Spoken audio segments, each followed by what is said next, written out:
Hello, everybody. Hello. We are here again, back to the Jacqueline Sichele show, talking about domestic issues. You are welcome on our show, viewers at home, and I hope today is gonna be more profitable for you.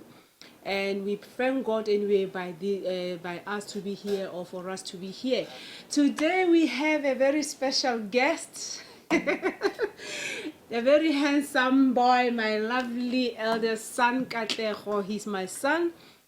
And basically, we're gonna talk about the experience that the kids that are exposed to domestic violence has. And I hope by the grace of God and by the favor of God upon us, that you're gonna learn something, the kids back home, the mothers and the fathers, that how these kids are going through this cope, and then what experience do they have, they can say. So like I said, it's one of my project, the voice of the voiceless. So today I decided, like, you know what, I have to invite my son as the first guest pertaining domestic violence, like I said, under kids that are exposed to domestic violence. So most of the time he'll be the one doing the talking, so that we benefit and we hear them, because he's old enough and he's a lawyer to be by profession, so he knows his rights, he knows his limits and all that. So we are confident today, and we thank God that all this happened for the purpose. So he's gonna speak by himself, and we're gonna listen and hear from him, like at what age he realized this, and then what was going on in his mind, what challenges did he have till to this age. So I will there and there interrupt if possible, but all this time we're gonna give it to him. And Kathy, you are welcome in this show of your mommy. This is what we do, and this is what we believe, to reach out to many and to others, as like I said, depending on the day what God has chosen it for. So tell us, Kathy, when the domestic violence was happening in our home, what was going on in your mind? Just briefly tell us about your experience per se. My experience was that I was confined in a bad environment, so I had to find ways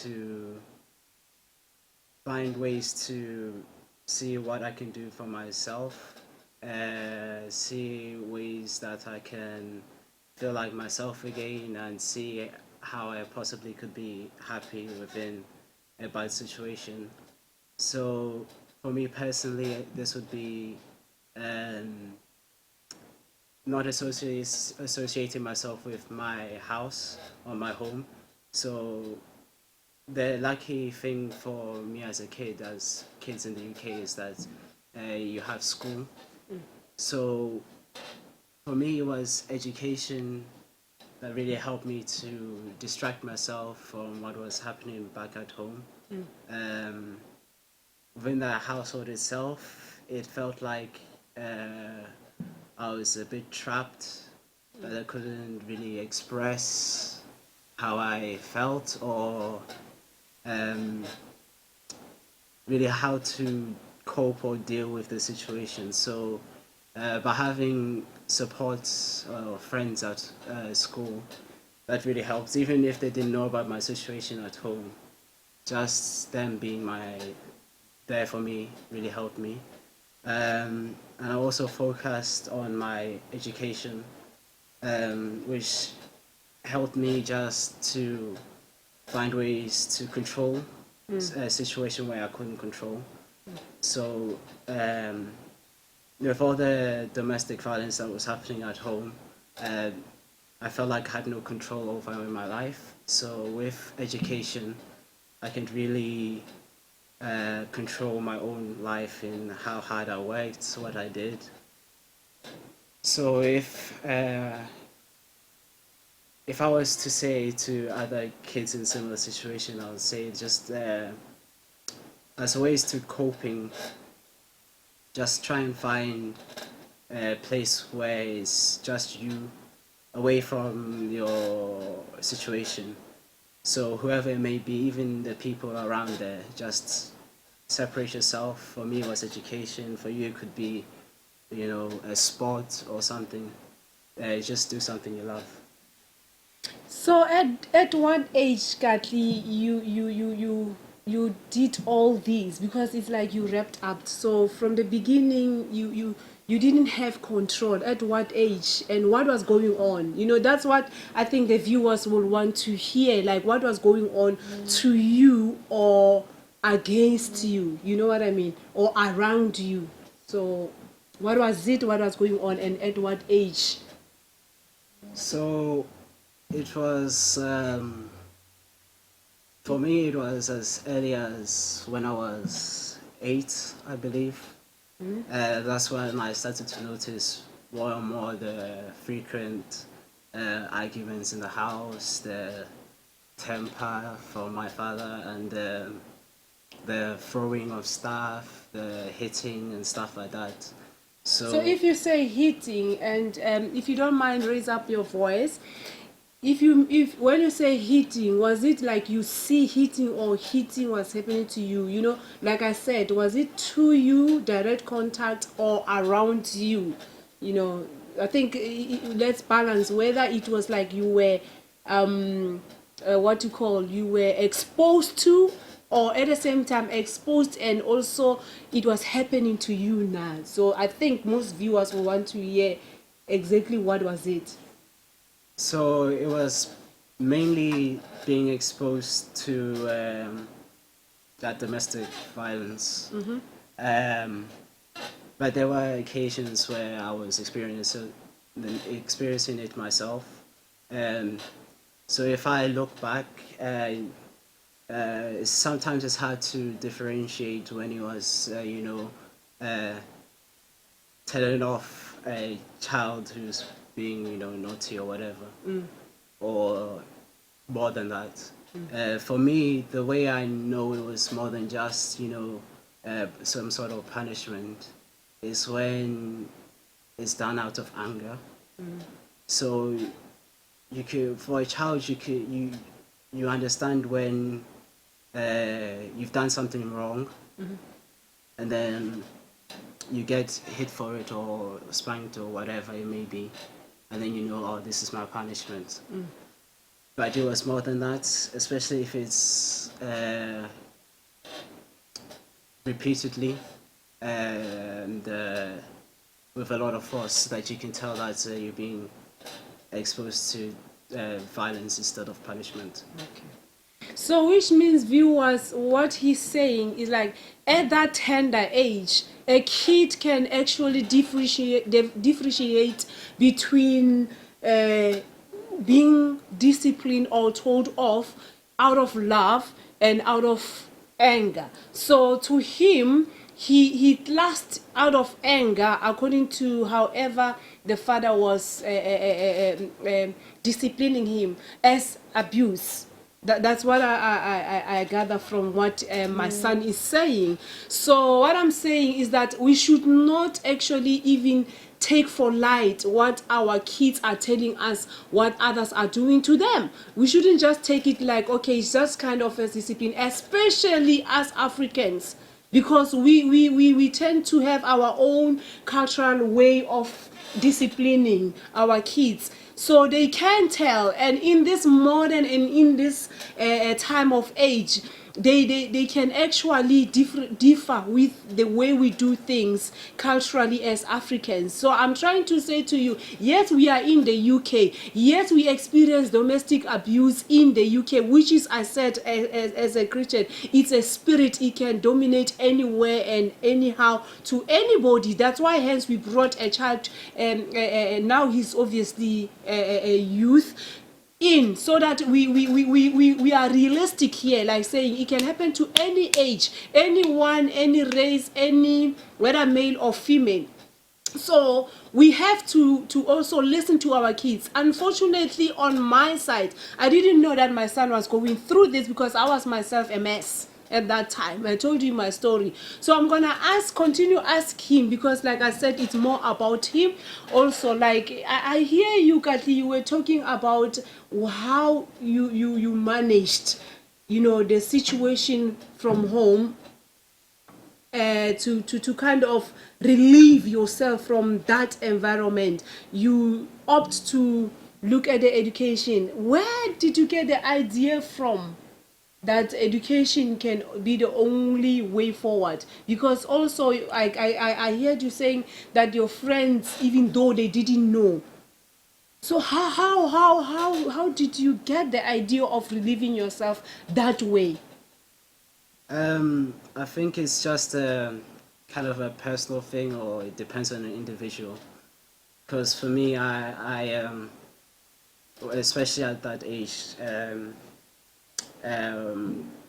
coming from South Africa to England and experiencing a higher education, where, in a sense that the culture is slightly different, where there's more focus on education, in the sense that they always tell you about the future and about the job prospect, about how education is important and all that. So for me personally, when I was learning in school, I had to fully concentrate. I had to be fully engaged. So with that, I couldn't be thinking about what's going to happen when I get back home, or what happened for the last night, for instance. So the idea was just a way for me to get out of that area. Obviously, being in school, you're already out of it. It's just using that time to fully disengage from whatever was happening at home. So for other people, like I said, it's a personal thing. So for other people, it could be, if you do football and you go to football training, you're focused in football or whatever, or you take a hobby. That way you can, find a way where you're in control of your situation, and you can just disengage from whatever abuse you may be suffering. And the other thing, what can you say to the viewers about being exposed to the upbringing of a single parent? How is it like? How does it feel like? As a kid, when after your parents are separated, more things that you took for granted become apparent. So if you see other kids with a mom and a dad or whatever, and then you feel like, oh, am I different, or am I a strange person now? So you kind of think to yourself that you're different from other kids. But then you grow up, you kind of mature, you learn more about the world, and then you realize that there are other people out there, maybe not even experiencing abuse, but still like separated parents. So the idea of this single parent raising a child isn't that strange or weird anymore. So especially in this modern age, where more parents are getting divorced, so being brought up with a single parent, you start to appreciate what my mom's done for me. The negative of it, like as a kid, you kind of are more conservative. Let's say for me, I wouldn't heavily rely on my mom, but you know, sometimes you need to just remember to, you're still a kid, so it's not a bad thing to just ask for, I don't know, toys or whatever, without taking consideration of your mom, because kids are more aware than I think parents know, because I knew if there was desperate situations, if there wasn't that much money coming in the house or whatever. So for me, I would, refrain myself from asking for the new PlayStation or whatever. But parents like to spoil kids, so don't feel guilty about it. So, what is the benefit as a boy? I'm sorry, but you don't like me to call you my little boy. But what is the benefit? What is the positive things about being brought up by a single parent? Because when we were talking in the car, I like the idea. I mean the your mentality about as a you are limited. You were talking about something like you just take what the single parent is saying, of which when there's two of them, just tell the viewers, that how do you benefit from both parents, and how is it the disadvantage of being brought by a single parent, especially when you are a boy? That's exactly what you said in the car. So if you're brought up with two parents, you can kind of gauge the kind of morality that each parent has, because each parent or each person has different moralities or what they think is right and wrong. So in that sense, the way they parent is different, uh, even if they're together. So having two parents, it was nice to see different alternatives. So for instance, if this advantage with a single parent is that they're by themselves. So as a kid, you don't know, you only know one right or wrong things to do. You don't have another parent who might say, oh no, no, no, no, this should be happening, or no, that's not right. As two parents may have that discussion. So, in the sense of being a boy, with boys, they tend to identify with their fathers as opposed to their mothers.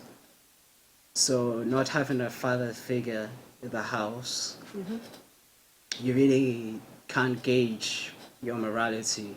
So you would rely on the mother, which can be good in the sense that the mothers tend to be protective, but it can sometimes be overprotective. I try. Yeah, that's true. And you know that for especially in the African culture.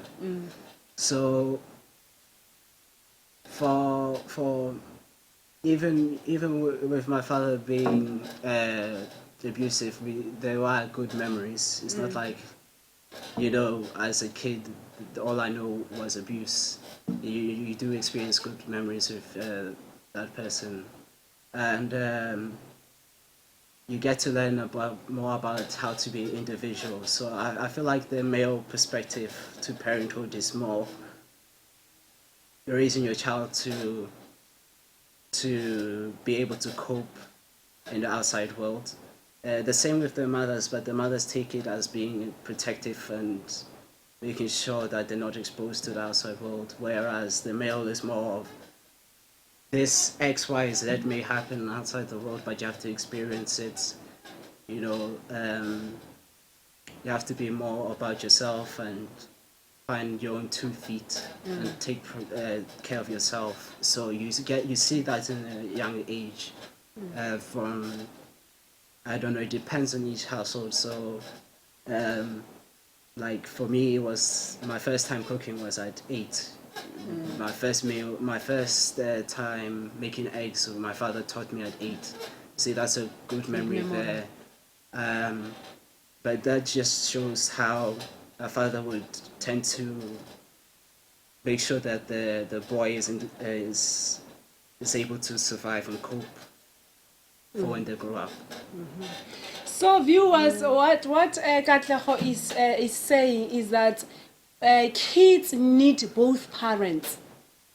Kids need both parents, and why he say especially boys, because he's a boy. So a girl also might say something different, especially when my dad is here, certain things I can do. Maybe a girl will say, like driving, my dad will assist me or push me to go to learn how to drive. So what I'm saying is that we need to stand up as the church and stand against domestic violence, so that our children will have the pleasure and the benefit of having both parents on their upbringing, and that we don't have a generation like last time we talked about, the generation that is coming out of sexual abuse within the domestic violence environment. Today we are saying that our kids needs both parents, so that their upcoming, their generation is more pleasant, and they enjoy it as children. So the other thing, Katlego, I want to ask you is that did you at one stage think of doing anything to get rid of yourself? So just let the viewers know, because there might be another kid there who wants to know, like when you or she or he's faced with this, they are thinking of doing something to hurt themselves. So how did you cope, if there's anything that you were thinking of hurting yourself, to kind of ease this pain of being exposed to domestic violence? And how did you manage to deal with it, if there was any? So personally, there was a stage where I was in a dark place. For me to stop having these like suicidal thoughts, or having these depressed thoughts, I would concentrate on the future. So for me, it was my little brother. That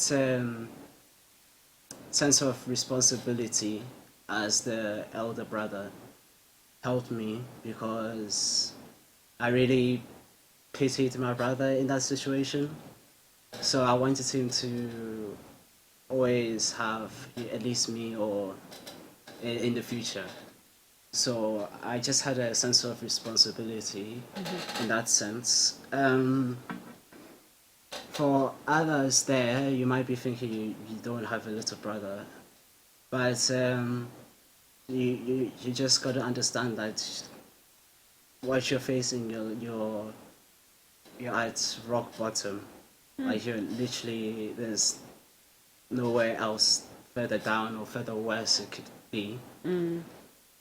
So in that sense, the only way you can look is up. So you can only move forwards. So the future will be brighter. No matter how bad the future will be, you always know it's not going to be as bad as you are now. Just try and discover your sense of purpose. Again, education for me.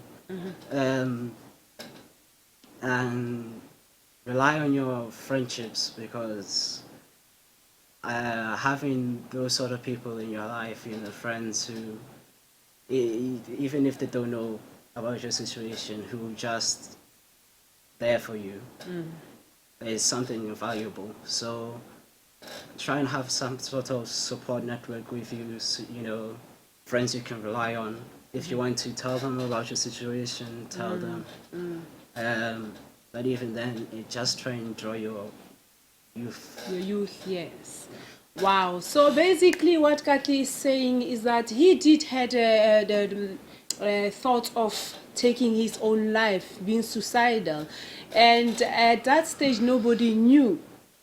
And also he was depressed, and again nobody knew, because for one to reach the stage whereby they want to take their life, being suicidal, they are pushed by depression.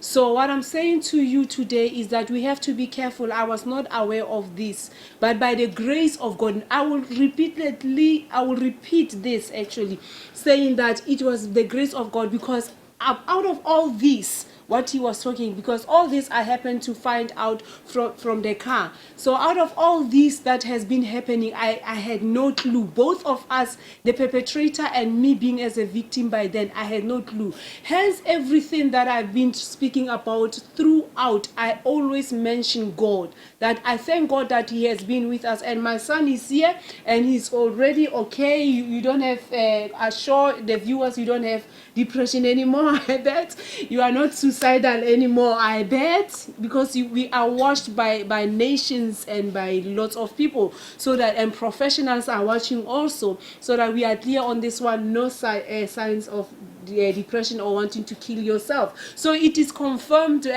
viewers out at home, nothing like that anymore. And all I can say, it was God. Even you, my brother, my sister, who's watching at your youth, like he's saying, focus on your future, focus on your friends, find your network that can help you, open up to professionals, say something to somebody you trust, you get help. And also, moreover, enjoy your youth. That's the last statement from him. Thank you very much, Kathy, from being here. I love you, my baby. And we thank you, viewers, for watching also. And I hope somebody got something, and hopefully we will have him back again, hopefully, because I think there's more that we want to hear from him. And God bless you. Have a pleasant day, and may you also have a lovely future, and God bless you too.